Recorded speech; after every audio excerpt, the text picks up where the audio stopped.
Yatra festival, and that was well conducted in Los Angeles. Mm. And new record was done by Beatles.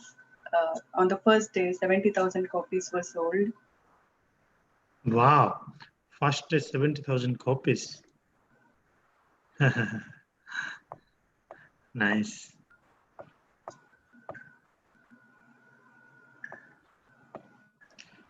So, And they also found a place to stay. John Lennon's place? Yeah, yeah. They found a place, and they also are changing it to a temple, and they also are also building a Vyasasana for Prabhupada. So they were like 4 or 5 apartments at one place. Hmm. Did we read where I am? Did we already read this section or no? No, probably not, right? When George, John, and Yoko dropped by after Prabhupada, so Prabhupada has not arrived to London yet, right? Or did he? He arrived. He already arrived? Okay. Yeah. So did you read this section where I am? It said the "Do you want to go up" part sounds familiar, so I think He was discussing about Maya illusion.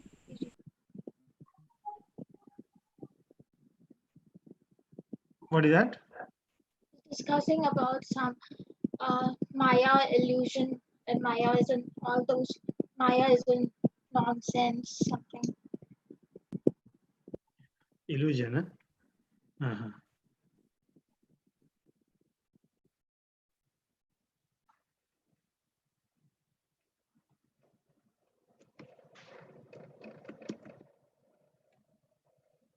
Here?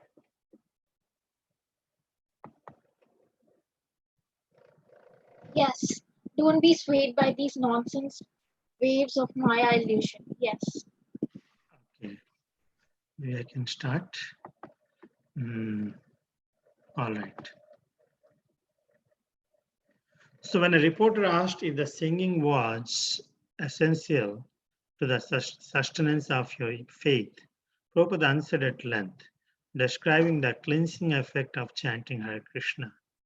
He quoted Srimad Bhagavatam's declaration that anyone without God consciousness has no good qualities. Test any of our students, Prabhupada said, how they are good, how they're advanced. Test it. Bring anyone in the world and compare with any one of our boys. You will find how much difference there is in their character and their feeling and their consciousness. If you want a peaceful society, then you must make people God conscious, Krishna conscious.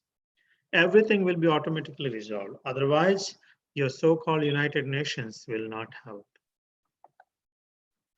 The reporters asked about Billy Graham, the moon landing, the war in Ireland, and the whereabouts of Prabhupada's wife and children. They asked him to turn his head towards them. And they clicked away with their cameras.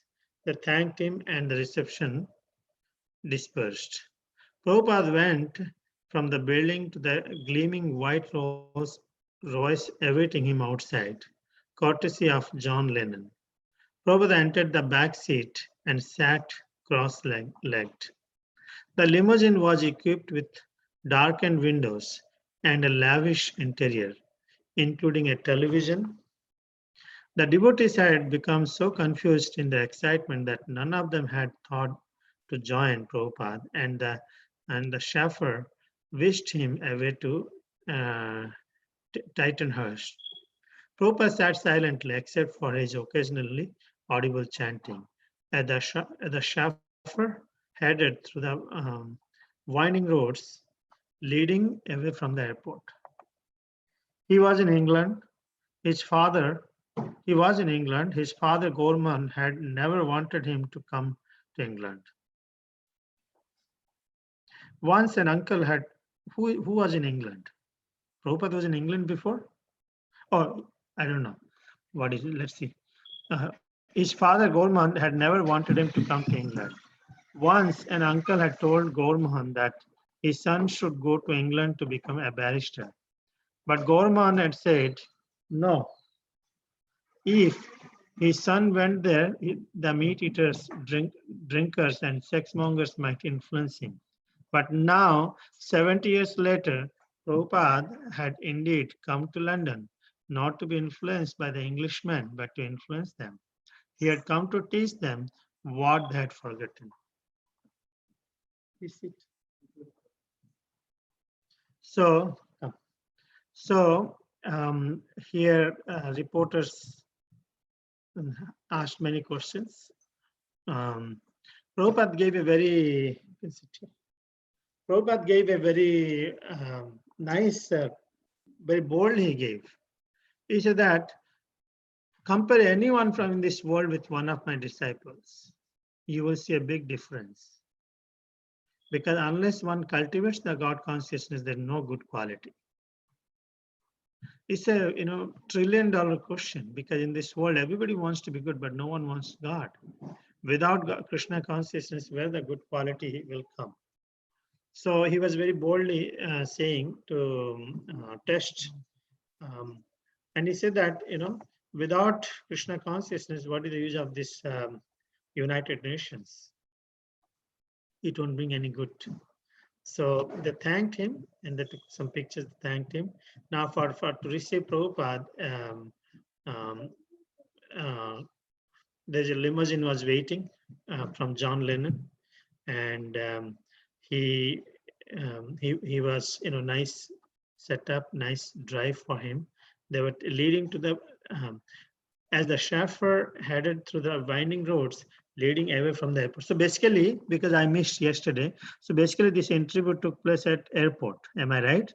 Now he's going to John Lennon's or wherever he's going. Am I right? Yesterday you all read where. Okay, very good. AJ, you please do it.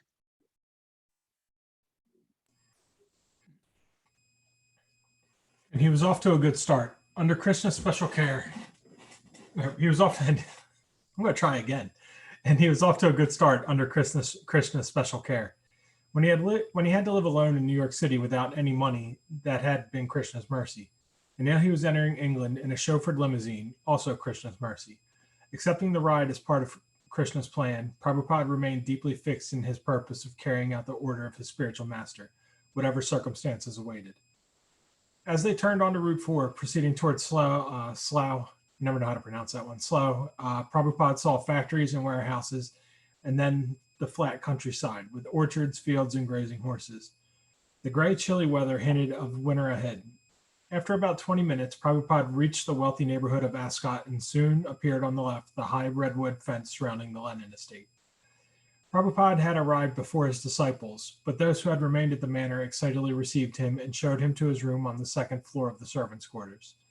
The small room was chilly and damp, with a low table for a desk and wall-to-wall carpeting made from pieces of rug taken from the other rooms.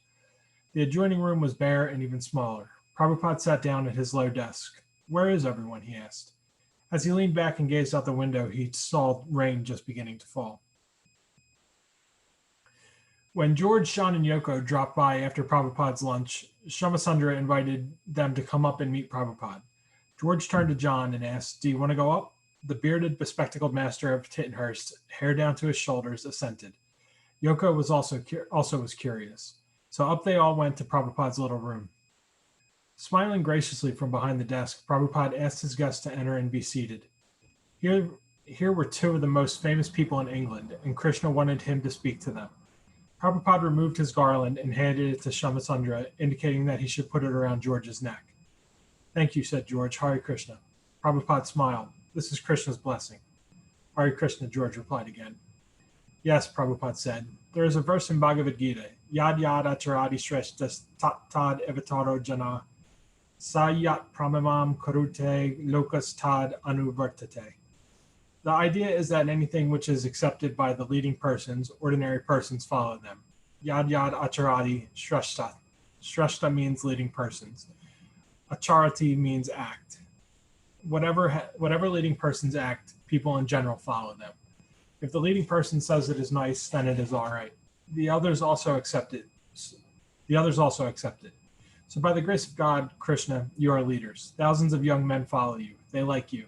So if you give them something actually nice, the face of the world will change. So Prabhupada, is reflecting on the stark difference of how things were when he got to New York. He was moneyless, penniless, staying in a terrible place and, living by himself. But it was Krishna's mercy that he was able to do that. And now that he's in England, he's being picked up by a limo owned by the Beatles, chauffeured to a private estate in a wealthy area. And that's also, part of Krishna's mercy and Krishna's plan.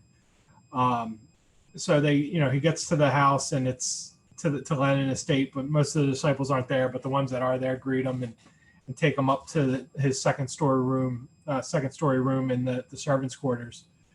And it starts raining, and and John, and George and Yoko come to see him, and they all three go upstairs to meet with him, and Prabhupada gives George the garland to wear around his neck, and recites to them a quote from Bhagavad Gita about how what good men do, others will follow. Is the gist of it, right? So be a leader. If you do the right thing, other people will be inspired and will follow you to do the same thing. And he's telling George and John that they're leaders, and millions of people follow them. And if he wants, if they put something good in front of these people, they will all benefit. So.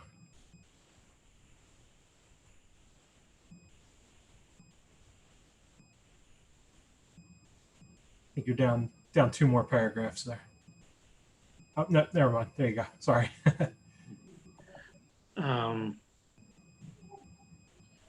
Nipa?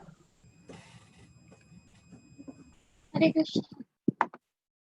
Although George and John were about the same age as most of Prabhupada's disciples, Prabhupada considered them Shreshtas, respected leaders. You are also anxious to bring some peace in the world. Prabhupada continued. I have read sometimes your statement. You are anxious also. Everyone is. Every saintly person should be anxious to bring in peace in the world. But we must know the process. He explained the peace formula according to Bhagavad Gita. Only those who recognize the Supreme Personality of Godhead as the proprietor of everything, the object of all sacrifices, and the friend of everyone can find peace. Prabhupada then told the two Beatles even more directly what he had already hinted at. They should learn Krishna consciousness and help teach it to the world. I request you to at least understand this philosophy to your best knowledge, he said. If you think it is nice, pick it up. You are also willing to give something to the world. So try this. You have read our books, this Bhagavad Gita, as it is. John, I have read bits of Bhagavad Gita. I don't know which version it was. There are so many different translations. Prabhupada, there are different translations. Therefore, I have given this edition Bhagavad Gita as it is. Prabhupada explained the material world is a place of misery. In America, President Kennedy was thought to be the most fortunate, happy man honored throughout the world. But within a second, Prabhupada loudly snapped his fingers. He was finished, temporary. Now what is his position? Where is he? If life is eternal, if the living entity is eternal, where he has gone, what he is doing, is he happy or is he distressed? He is born in America or China. Nobody can say. But it is a fact that as living entity, he is eternal. He is existing. Prabhupada explained the transmigration of the soul. Then again he requested, try to understand it. And if it is nice, you take it up. You are after something very nice. Is my proposal unreasonable? The two Beatles glanced at one another, but didn't answer. Prabhupada gave a soft, amused laugh. You are all intelligent boys. Try to understand it.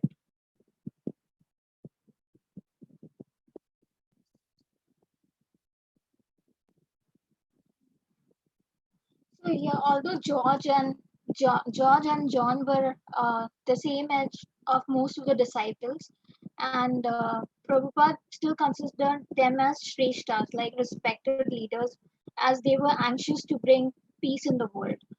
And I have read your statement. Prabhupada continued saying, I've read your statement and you are anxious, and every saintly person should be anxious to bring peace in the world. He explained the peace formula as according to Bhagavad Gita. Only those who recognize personality of supreme personality of Godhead as the proprietor of everything, the object of sacrifices and friend of everyone can find peace. Prabhupada then went on to told the two Beatles directly and hinted that they should learn Krishna consciousness, and he also said he requests to at least understand the philosophy, and if you think it is nice, it should be picked up. And he asked whether you have read Bhagavad Gita as it is. So John replied that I have read bits of Bhagavad Gita, but there are many translations. To which Prabhupada says, yes, there are translations. That's why he said to read Bhagavad Gita as it is. Prabhupada then explained the material world in the place of misery. And he also placed an example of President Kennedy of America. He was happy man, fortunate, but within a second, Prabhupada loudly snapped his fingers and said it was all temporary. Where is he now? Where is he gone? He's asking. And he's also saying maybe he's in America or China, but he's eternal, he's existing. That's what he says. Prabhupada then explains the transmigration of soul. He says that try to understand. If it is nice, you pick it up. That's what he says. And then he asks the question, is what he's proposing, is it reasonable? And the two Beatles glanced and didn't answer. Prabhupada gave a soft laugh, and you are all intelligent boys. Try to understand it. That's what he said. Prabhupada then, oh, Hmm. I hope they didn't find it pushed. They kept quiet anyway. Let's see. Prasanti.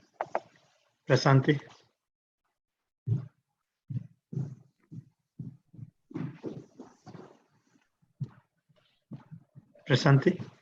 Prabhupada spoke of the importance of music in Vedas. The Samaveda, he said, is full of music. Followers of the Samaveda are always in music. Through musical vibration, they are approaching the Supreme. He then sang slowly 3 verses from Srimad Bhagavatam. Matirna Krishne Parth. Prabhuji, can you please? Okay, I will sing. Thank you. Matirna Krishne Parato Swatova Mito Vipadyeta Gruha Vratanam Adanta Gobi Visatanta Misram Puna Punascharbita Charvananam Nate Vidu Swat. This is a Prahlad Maharaj prayers. Nate Vidu Swartha Gatim Hi Vishnum Dura Saya Bahirartha Manina Andhayatande Upaniyamanas Tepi Satantrya Murudam Nibuddha Naishammatistavad Urukramangrim Sprisyatyana Anarthapagamo Yadartha Mahiyasham Padarajo Visekham Nishkinchanam Na Brunite Yavata. So without getting the dust of the lotus feet of the pure devotees, then a question of, okay, you read that translation. Because of their uncontrolled senses, persons too addicted to material life make progress towards hellish conditions and repeatedly chew that which has already been chewed.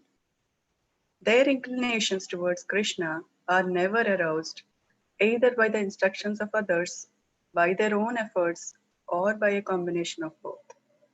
Persons who are strongly entrapped by the consciousness of enjoying material life and who have therefore accepted as their leaders or guru a similar blind man attached to external sense objects cannot understand that the goal of life is to reach home, go back to Godhead, and engage in the service of Lord Vishnu. As blind man guided by another blind man, miss the right path and fall into a ditch.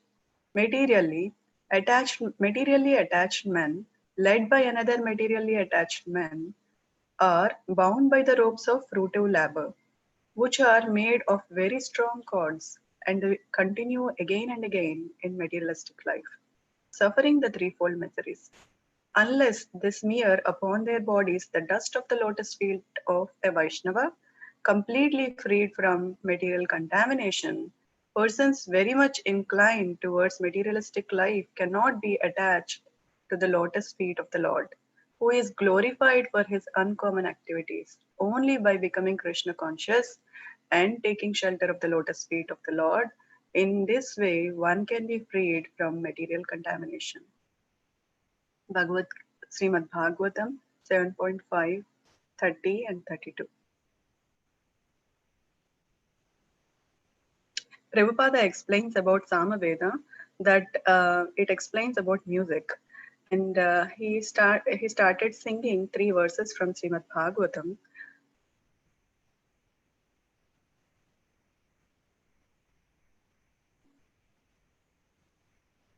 He explains about the senses and their behavior. The senses are uncontrolled, and persons who are addicted to those senses go into the hellish conditions, repeating the same behavior again and again. And then they cannot be inclined towards Krishna, and they are entangled in those material life. And even if somebody comes and explains them, they give some instructions, or by their own efforts, it's very difficult to overcome the material atmosphere. And then in the second verse, he explains that a person who is entrapped in the material life, um, if he accepts a guru who is also entrapped in the material life, it is like blind leading the blind, and they cannot engage in the service of Lord Vishnu. And instead of the right path, they are falling into a ditch. And they are strongly bound by the ropes of fruitive labor. And they have to undergo the suffering of the threefold miseries. And the third verse explains that one can only overcome the material entanglement by smearing upon their bodies the lotus feet of the dust on the lotus feet of a Vaishnava. That means it's explaining that we need to serve such a pure Vaishnavas, so that uh, one who is inclined to material life cannot be attached. The one who is inclined to material life cannot be attached to the lotus feet of the Lord. So one has to take shelter of the lotus feet of a Vaishnava and become Krishna conscious and then serve the Lord. Thank you. This is Prahlad is speaking to his father. His father will freak out after hearing all these things. Ranathu. Hare Krishna. Then Prabhupada asked his guests what philosophy they were following. Following? John asked. We don't follow anything, Yoko said. We are just living. We have done meditation, said George. Or I do my meditation, mantra meditation. They began to ask questions, the same questions Prabhupada had heard so many times before. After hearing Prabhupada's explanation of Brahman, the all-pervading spiritual energy of the Supreme Personality of Godhead, Yoko doubted whether Brahman could remain pure and not deteriorate in time. Prabhupada advised that she would have to become a serious student before she could actually understand spiritual philosophy. John and Yoko, being devoted eclectics, had difficulty accepting Prabhupada's concept of Vedic authority. John, we still have to keep sifting through, like through sand, to see who's got the best. Prabhupada, no, one thing you try to understand, why these people, if Krishna is not the supreme authority, why they are taking Krishna's book and translating? Why don't you try to understand? George, I'm not saying Krishna isn't the supreme. I believe that there is a misunderstanding about the translation of the Sanskrit Gita into English. And I was saying that there are many versions, and I think we thought you were trying to say your version, your translation was the authority, and that the other translations were not. But we didn't really have misunderstanding as to the identity of Krishna. Prabhupada, that's all right. If you believe Krishna is the Supreme Lord, if that is your version, then you have to see who is most addicted to Krishna. These people are 24 hours chanting Krishna, and another person who has not a single word Krishna, how can he become a devotee of Krishna? How can he, who does not utter even the name of Krishna, become a representative of Krishna? If Krishna is authority and that is accepted, therefore those who are directly addicted to Krishna, they are authorities. So Yoko and John, were asking Prabhupada some questions, or in the sense Prabhupada was asking them, and they asked some questions, and Prabhupada had heard these questions many times in the past, and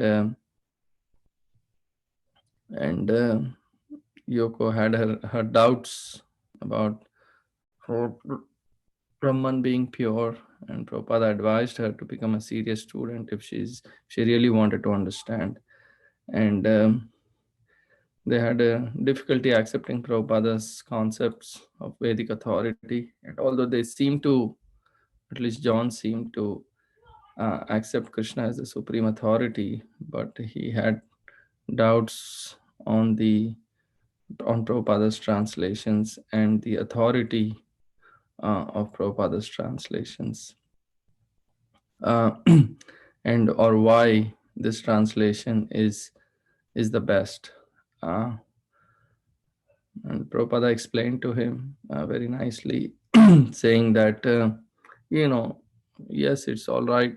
Many people accept Krishna as the Supreme Personality of Godhead, but how do you know which is the right source? Only through the one who is accepting Krishna, remembering Krishna, and meditating on Krishna all the time is to be considered as the right authority.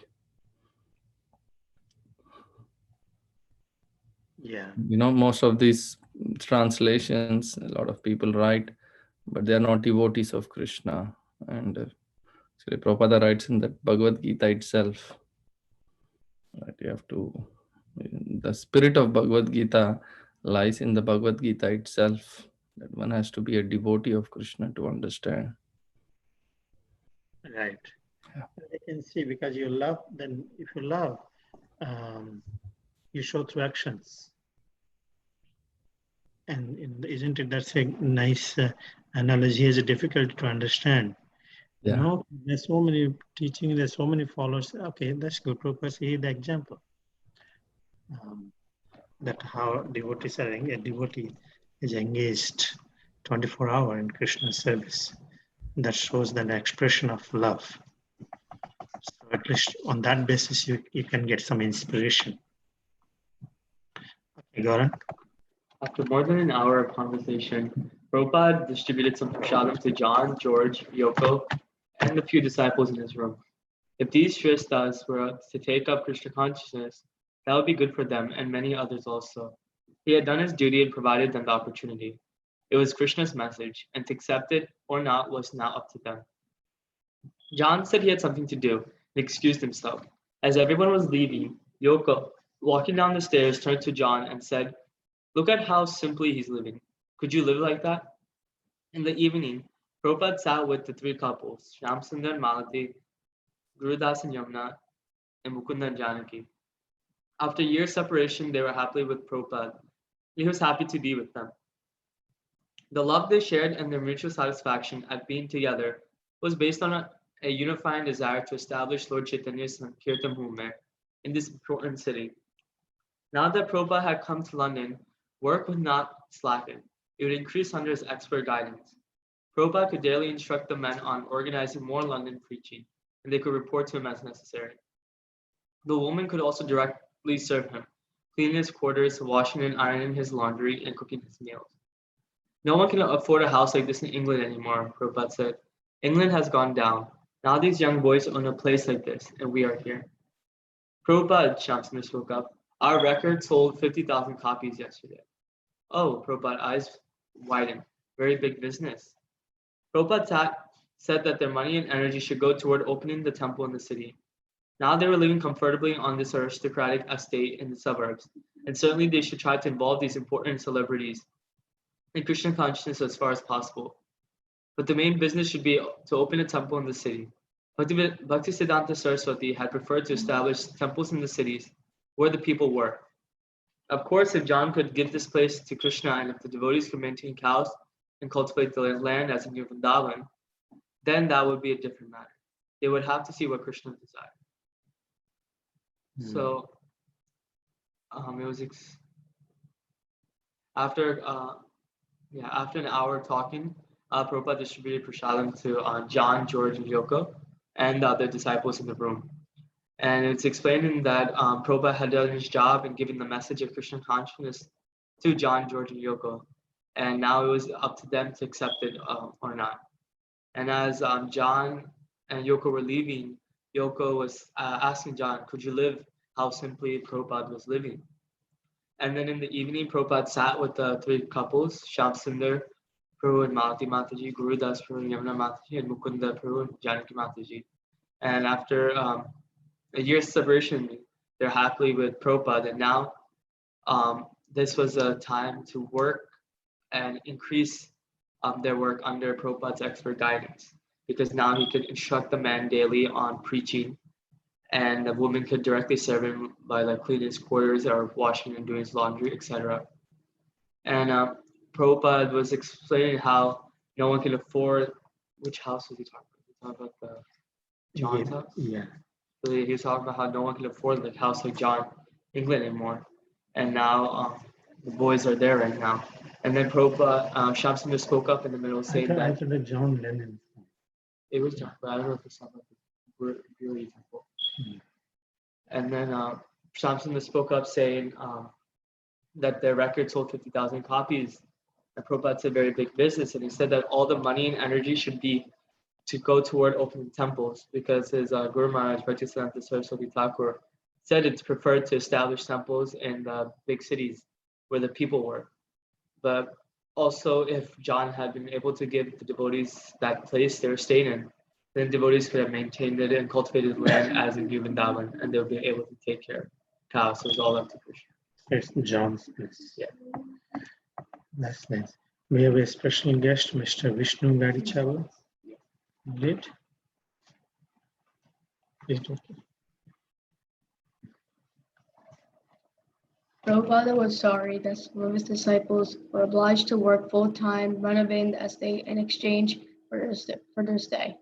Brahmanas and Vaishnavas, he said, had the serious work of cultivating spiritual knowledge and teaching it to others, and they deserved the respect and support of the rest of society. The arrangement at Tinhurst seemed more business than charity, but they should tolerate it as temporarily situation. Prabhupada talked with Shamsundara, Mukunda, and Gurudasa about the struggle to get housing permits and renovate the temple downtown. Shamsundara had been right. Prabhupada said to begin renovating the temple, Krishna would protect their investment. When Prabhupada learned they had secured a series of public lectures that would commit him to 3 months in London, he smiled. He would be glad to stay and preach in England, he said, for as long as it took to open the London Center. Prabhupada commended his 6 London pioneers on succeeding where his sannyasi godbrothers had failed. He told them that because they had chanted Hare Krishna with faith, they had succeeded. They were not great scholars or renunciants, yet they had faith in the holy name and the order of their spiritual master. Prabhupada said that he had also was not a great scholar, but he had a staunch faith, the real requirement for spiritual success. Say something. I'll just summarize what I'm saying. So I'll start from the first paragraph. Prabhupada was like, I guess like. I will tell Yeah. that. So basically, if you all know, you can stay. Okay. So basically, what happened is, because when John found out that, they were doing a little favor and they bought this big mansion, an old place or something, they asked Shyam Sundar to, if he can, in spare time, he can renovate the building they're staying. So that's what Prabhupada heard before he said yes, but now he's feeling sorry that as Brahmanas and Vaishnavas, we should be cultivating spiritual knowledge, but we are kind of trading, certain things. Nice. Oh, okay. So like Prabhupada talked with Shamsundar and Mukunda and Gurdasa in Navagang struggle to getting housing permits and to like renovate, the temple. And Shamsundar was like right, and Prabhupada started to begin to renovate the temple to like Krishna would protect their investment. And when Prabhupada learned they had secured a series of public lectures, they would commit him to 3 months in London. So then he like smiled, I guess, like agreeing to it, and he liked it kind of. They want him to stay, so they say we will get to 3 months of public lectures, and they say, Prabhupada, as long as you can open a center, London center, I'll be here. And he was glad like preaching it in England. So you're inspired with this? Can you take Prabhupada service? Yeah. Nice. Your father is also here, so he'll agree. Okay, so and Prabhupada feels happy that his sannyas godbrothers, they failed. But here, because just simply they had a faith that they were very successful in London. And Prabhupada says, very humble, he said, I'm not a great scholar, but I had a staunch faith. The real requirement for spiritual success is you should have a staunch faith. Actually, that's the fact. Mercy and faith and mercy. Okay, Saikiran Prabhu. Hare Krishna. A devotee could go to many places and accomplish many things, Prabhupada said. But unless he was free of material motives, he would not be able to implant the seed of bhakti into the hearts of others. Prabhupada cited Sivananda, who had gone alone to Hamburg and tried his best with faith in his spiritual master. Now Krishna was blessing Shivananda with a little success, a storefront temple, newly recruited devotees, an interested professor, and other guests coming and chanting. Even one lone preacher could accomplish many things for Krishna, provided the preacher was free from sense gratification and the desire for profit, adoration, and distinction. Srila Prabhupada rose early, about 1 a.m., and began dictating his latest book, Krishna, the Supreme Personality of Godhead. It began in Los Angeles 8 months before, was a summary of Srimad Bhagavatam's 10th canto. Starting in 1959 with the first canto, Prabhupada had been translating each successive verse, giving a Roman transliteration, Sanskrit-English synonyms, the English translation, and then his commentary. Krishna, however, was all in English, with translation and commentary blended together as transcendental stories. In his words-by-words translation of the Bhagavatam, Prabhupada was still working on the third canto, so to reach the 10th canto could take many years. But he was uncertain how many years longer he would live, and the thought of passing away without giving the world an authorized, readable account of the 10th canto had been unbearable. Being the account of Lord Krishna's earthly pastimes, the 10th canto was the climax of Srimad Bhagavatam and the richest nectar of transcendental literature. Now Prabhupada had enough manuscript pages to print a first volume, complete with the many color illustrations he had commissioned his artist to paint. To print such a book would be expensive, and Prabhupada had no money, but he depended fully on Krishna and translated quickly in the quiet of early morning. At 4:30, Prabhupada's secretary Purushottama entered, followed by Yamuna Dasi. Purushottama offered Aarti to Prabhupada's small Radhakrishna deities while Yamuna watched, eager to learn. Prabhupada sang prayers, accompanying himself on the harmonium. So here, Prabhupada gives an example of that a devotee can accomplish many things if he was free from material motives, and he would be able to implant the seed of bhakti into the hearts of others. If he was not free, he would fail. And he gives an example of Sivananda, who had gone to Germany, and he did his best, and now Krishna was blessing him with little success. There was a small storefront temple. New devotees joined. It was a professor and other guests coming in for the kirtan. And then it says that every lone preacher, everyone could accomplish many things, provided he was free from sense gratification, and the desire for profit, adoration, and distinction should not be there if you're trying to preach. Srila Prabhupada also did his translation work. He had started translating Srimad Bhagavatam 10th canto and consolidate and into one book, Krishna, the Supreme Personality of Godhead. He had started it 8 months ago, and when he was doing his Bhagavatam translation, he was actually doing it detailed, where he had the Roman transliteration, the Sanskrit to English synonyms, the translation, and then the purport. But now Krishna book would be completely all English with translation and commentary blended together. Prabhupada was still on the 3rd canto for the Bhagavatam translation, so he was not sure, and that's the reason he was not sure how many years he would live and whether he would complete the 10 cantos, the 10 cantos. So he decided to just have the summary of Lord Krishna's pastimes, translate that into the Krishna book. Now he had enough pages to print the first volume of the book, and this time there were also many illustrations that he had asked his artist to paint, and this would be an expensive project, but Prabhupada depended fully on Krishna, and he worked on his translation in the morning. At 4:30, Purushottama comes into the room. He was the secretary, and he offered Aarti to Prabhupada's Radha Krishna deities, while Yamuna watched to learn. And Prabhupada was singing the prayers on the harmonium. Vijayanand Prabhu. During Prabhupada's Mangala Arati ceremony, the other dozen or so disciples assembled for their own Mangala Arati at the temple.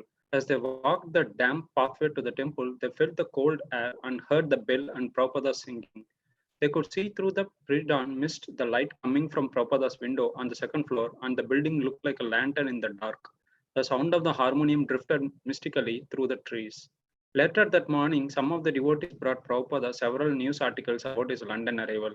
A daily sketch with its headline, "Enter His Divine Grace Abhayacharan Bhaktivedanta Swami," carried a foot-high photo of Prabhupada playing kartals. The Sun story, "Happiness is Hare Krishna," appeared with a photo of Prabhupada and the devotees, and the Daily Mirror showed Saraswati and one of the adult devotees. The Daily Telegraph, however, carried a different kind of article, "Hindu Temple Protests. Conversion of office premises in Bloomsbury into Hindu temple is being investigated by the Ministry of Public Buildings and Works." The article began, "The devotees' neighbors at Bury Place had apparently complained about the renovation that had been going on for the past 2 weeks." The article quoted a Camden Council member, "If their planning application is not granted, it will cost them a lot of money." Prabhupada said the devotees should do everything they could do to prevent delays or obstacles to their establishing the temple and installing deities of Radha and Krishna. He suggested they go daily into the city, work carefully and persistently with the officials, and secure the authorization. Meanwhile, Syam Sundara should continue his remodeling work at Bury Place.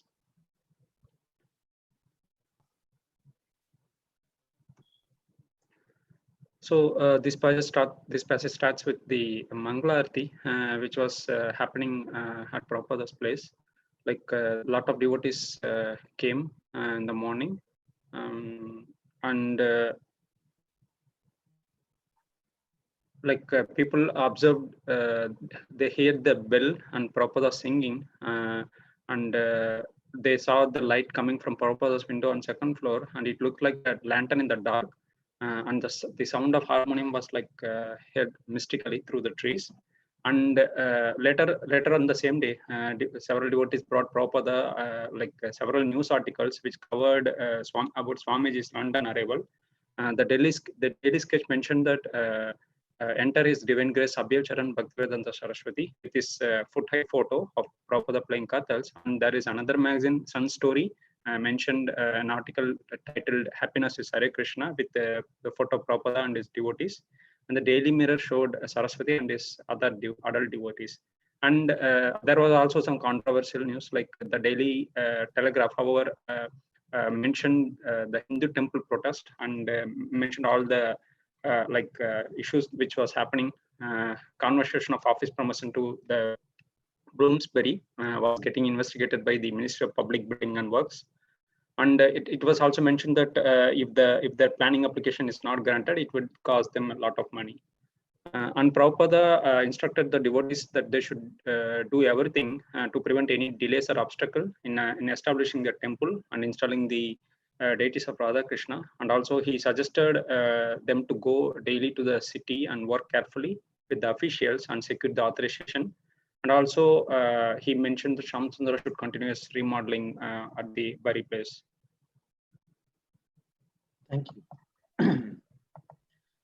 For Prabhupada, such diplomatic and legal strategy was in his spiritual and as translating Krishna or singing before his deities. He was serious, heavy, and his disciples sensed this as he looked at them with full concentration. His intelligent gaze penetrating to see if they understood his directions. This heaviness of the Guru was an essential part of their relationship with him. They were young men, inexperienced, and he was sending them on a mature assignment that required both transcendental and worldly expertise. Serving as Prabhupada's menial messengers and workers, his disciples imbibed his gravity, and they too became heavy.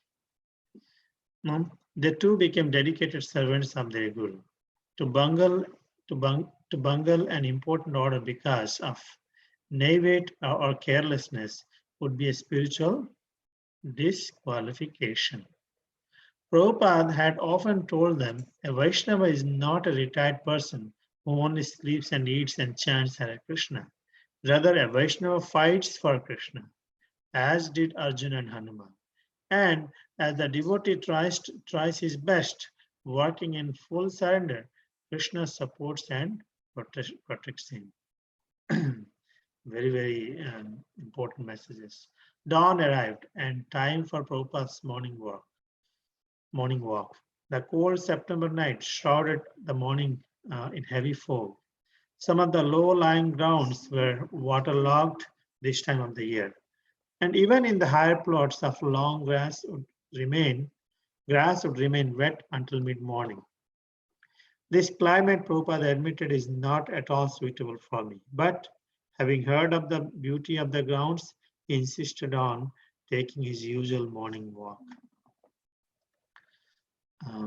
There's a very important things mentioned here for us to progress in spiritual life.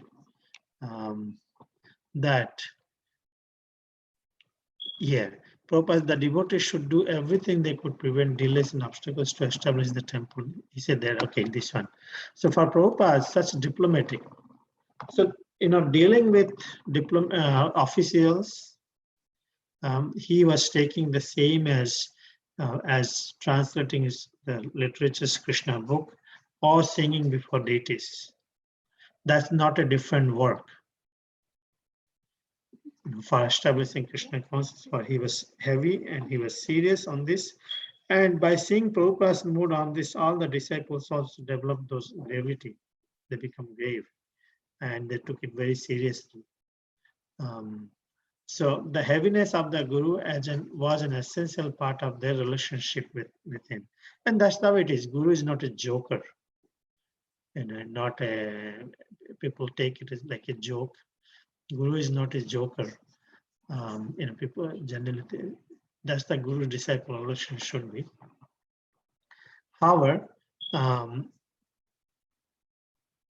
serving Prabhupada's menial messengers and workers, his disciples imbibed his gift. We just read it. Now Prabhupada makes a very important point, Sasur Sai Maharaj makes that. Prabhupada had often told them a Vaishnava is not a retired person who only sleeps and eats and chants and chants Hare Krishna. Forget about that. At least they could do that one thing. So in nowadays, many times it goes way down this below low level, because we don't understand the gravity of the moment. Rather, a Vaishnava fights for Krishna, as did Arjuna and Hanuman. And as the devotee tries his best, working in full surrender, Krishna supports and protects him. This is now Prabhupada, this dawn arrived, Prabhupada feels like morning walk, but the environment doesn't seem to be very good for him, but he admitted to go for a walk. AJ, please. Tittenhurst dated back to the 1770s, when the estate had been renowned for its many varieties of trees and shrubs, one of the most unusual collections in England. Even now, cypresses, weeping beech, Austin poplars, royal palms, redwoods, varieties of pines, monkey puzzle trees, and orchards of cherry and apple grace the stately grounds. One cypress stood more than 125 feet tall, and the redwoods grew even taller. Bushes and vines grew in dense thickets. Close by the main house were hundreds of rhododendrons, a formal rose garden, and several fountains. The estate had its own lake, stocked with goldfish and perch, and at a far end of the property stood a row of greenhouses for grapes and peaches. Designed so as to be a bloom in every season, the grounds had been carefully kept for generations, a recent owner having employed more than 20 gardeners. John, however, was deliberately allowing the grass to go uncut. Prabhupada walked out into the morning mist, onto the long, wet grass, dressed almost entirely in black. He wore a Russian hat with earmuffs and black rubber Wellington boots. A black full-length overcoat given him by the devotees in Germany covered his robes and sweater, leaving only glimpses of saffron cloth. As Prabhupada walked, accompanied by several of his disciples, he passed a fountain near the main house and entered a grove. The path narrowed with vines and bushes close in and led them into an open meadow, once a well-tended lawn, but now a field of high grass. Bulldozers had excavated an area which, according to a rumor, would soon be a helicopter landing field. So not too much to recap on this, as it's mostly just a description of Tittenhurst. Just it used to be kind of an immaculately maintained garden designed to be in constant bloom year round.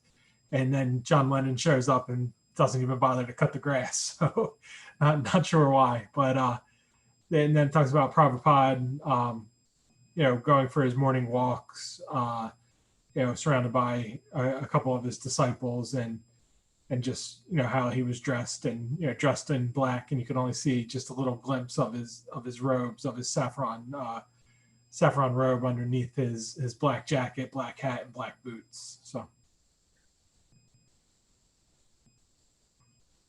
I thought you will elaborate more. I can tell you about all the trees if you want. Yeah. Okay. Anita, please.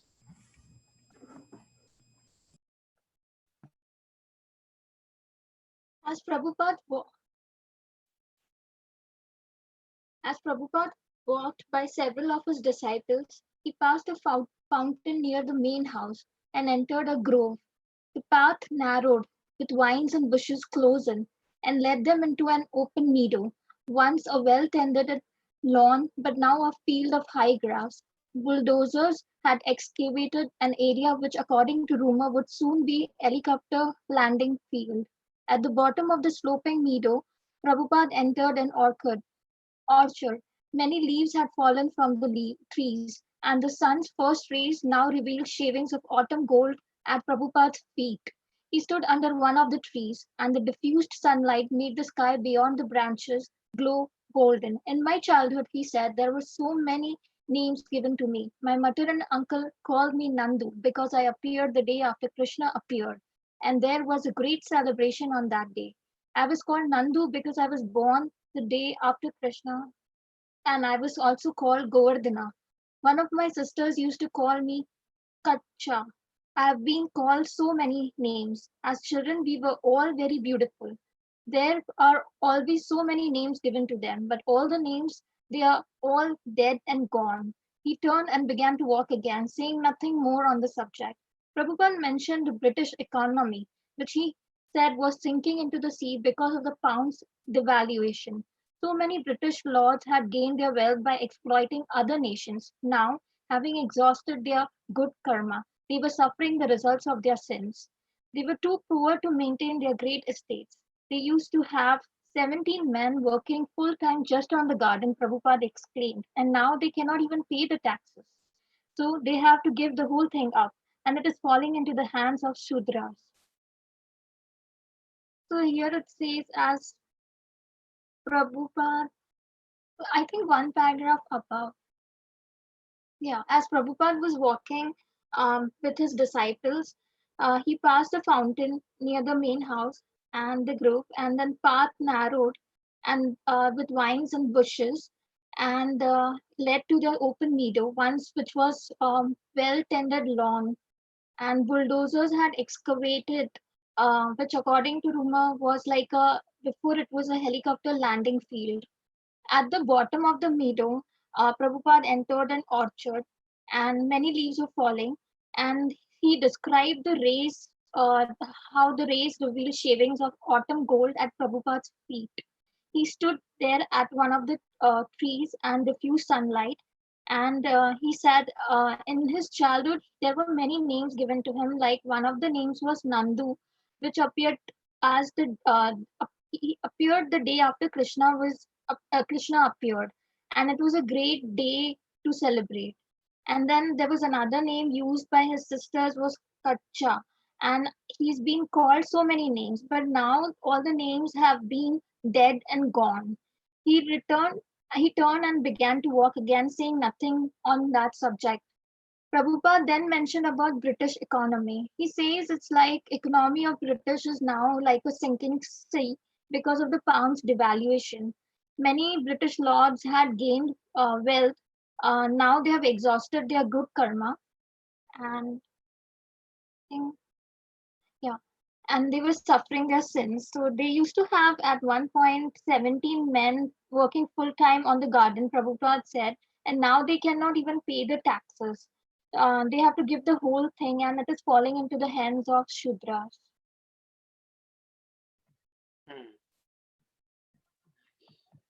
Yeah, Prasanthi.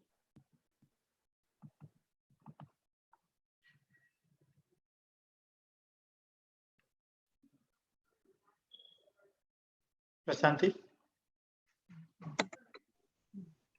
Isana asked Prabhupada, how is it that a person like me, from such a degraded background, can come to Krishna consciousness? Because you are intelligent, Prabhupada replied. I don't understand. Because you are intelligent, Prabhupada replied. Isana's wife, Vibhavati, asked, what is the meaning of spiritual master? Actually, I'm not your spiritual master, Prabhupada replied.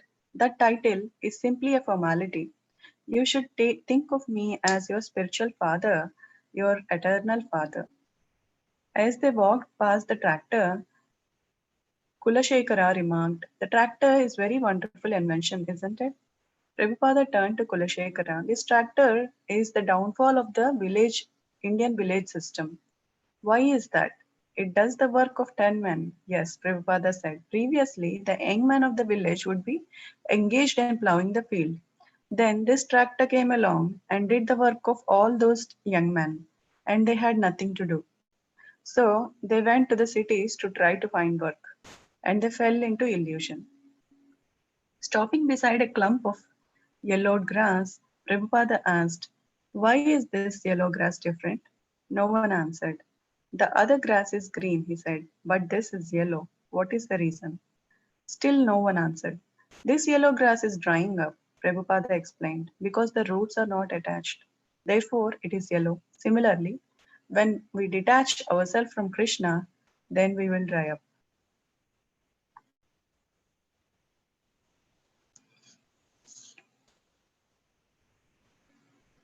So this explains the conversation between the disciples and Prabhupada.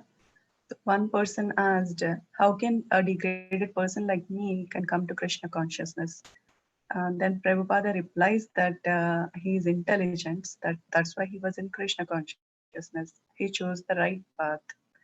And then Ishana's wife Vibhavati asked, what is the meaning of spiritual master? Then Prabhupada replies to that is just a formality, and you have to think of me as spiritual father, your eternal father. So the bond between the spiritual master and the disciple is like eternal father. Birth after birth, also he is guru. So, and one person asks, one person remarks that tractor is a wonderful invention, and Prabhupada replies that it does the work of 10 men, but because of that, all the young men are out of work and they moved to cities and they fell into illusion. And then Prabhupada asks why the grass is yellow over here, and then he explains that the roots of that grass are not attached. The grass roots are not attached to the soil, so because of that, they are drying up. Similarly, when people are not attached to Krishna, they will also dry up. Isn't it great analogy? And I hope everybody understood this tractor thing. For people, wow, such a great, but there's so much of disaster happened because of that. And similarly, our disconnection from Krishna happens when we dry up when we disconnected from Krishna. Okay, everybody can get a turn something. Ranatho, you can do.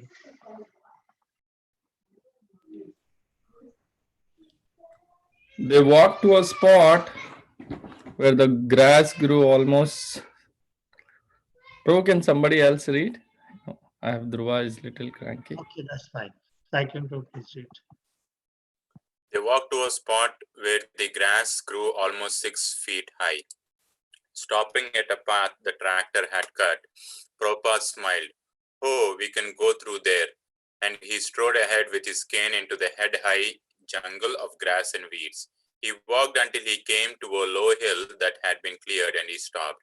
As he stood there, surrounded by the sea of grass and a few disciples, Kulasekara asked about the song Prabhupada had been singing earlier that morning. The song, Prabhupada said, is about Lord Chaitanya Mahaprabhu. He would rise and he would go out at this time of morning when the sun has risen but is not yet in the sky. As Prabhupada spoke, the mist was already dissipating and the golden glow in the sky had moved higher above the horizon. Prabhupada raised his hands and swayed from side to side. In this way, he said, Chaitanya Mahaprabhu would dance in the morning. As they returned by the main house, John Lennon stood gazing out through the glass doors, watching. Prabhupada, walking with a cane, dressed in his black coat and his Wellingtons, looked like the gentleman of the estate out for his morning walk. Stopping now and then, he would look at certain trees, touching their bark, rubbing their leaves, inspecting them closely. At the beginning of the walk, a devotee had picked a rose and handed it to him, and he still held it in his hand with care. He had walked for an hour. Everywhere the scenery had been beautiful, and everywhere he had instructed his followers in Krishna consciousness. So here, basically, they go to a spot as part of the morning walk where the grass was almost 6 feet high, and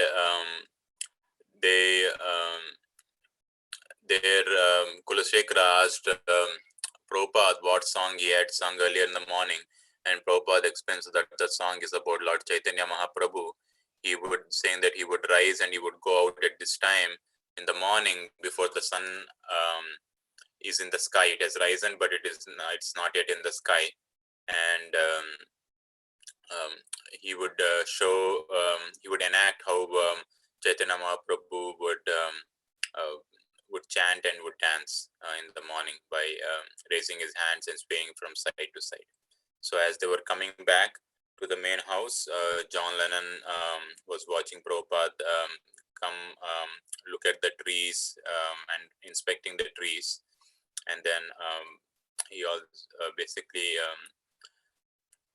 the scenery was beautiful. Prabhupada had walked for an hour and he was holding a flower that a devotee had given him. And on the walk, he had instructed his followers about Krishna consciousness.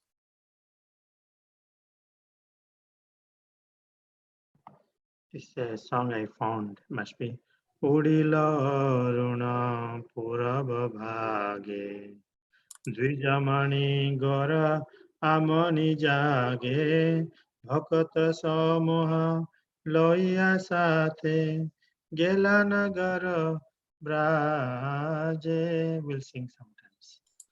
So this is the one saying like the way he's translated. Bijanan Prabhu, you can read for a few minutes.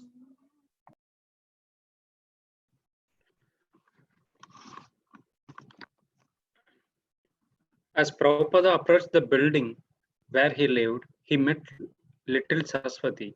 Taking her hand, he walked along with her to the foot of the stairs where they stopped. Prabhupada was halfway up the stairs when he turned and saw Saraswati standing in the doorway. Watching, he beckoned and called to her, "Come on," and she crawled the stairs after him. When Saraswati came into Prabhupada's room, he asked her, "So, are you old enough to go to Gurukula?" "No," she said, shaking her head. "Come here.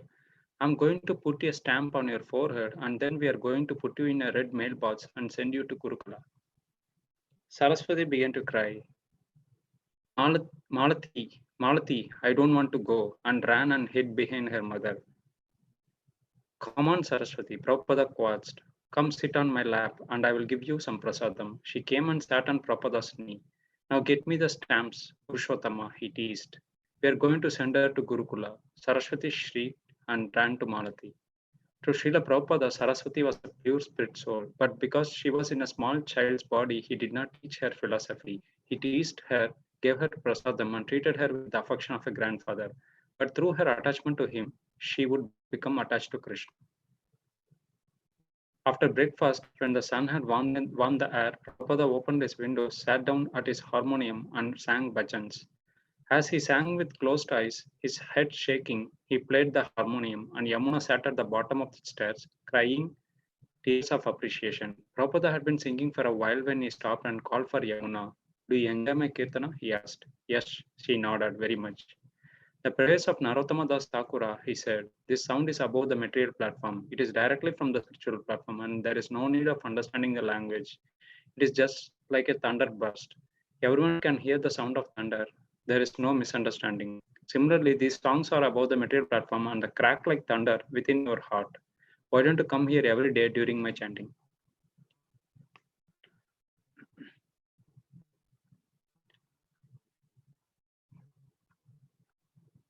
So these passages describe like how Prabhupada was teasing and playing with the little girl Saraswati.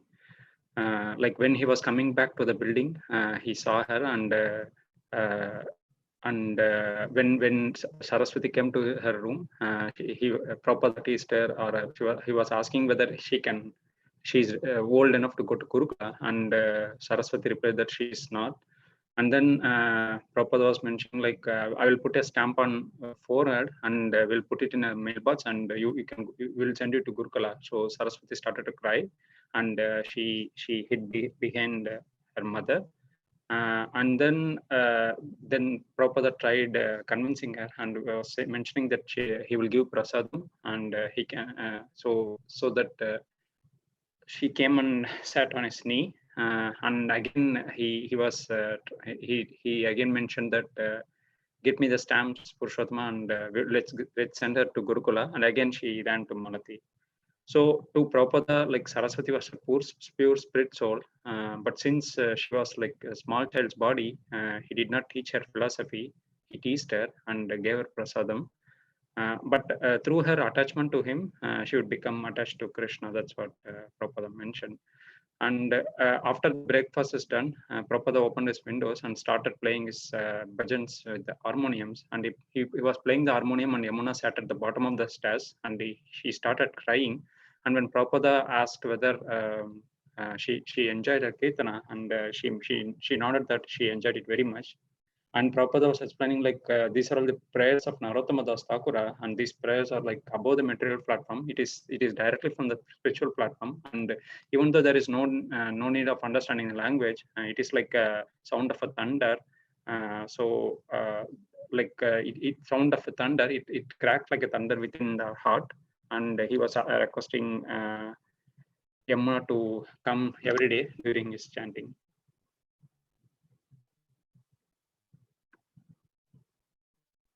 Thank you so much. Saraswati is such a fortunate soul to be able to play and spend time in this moment.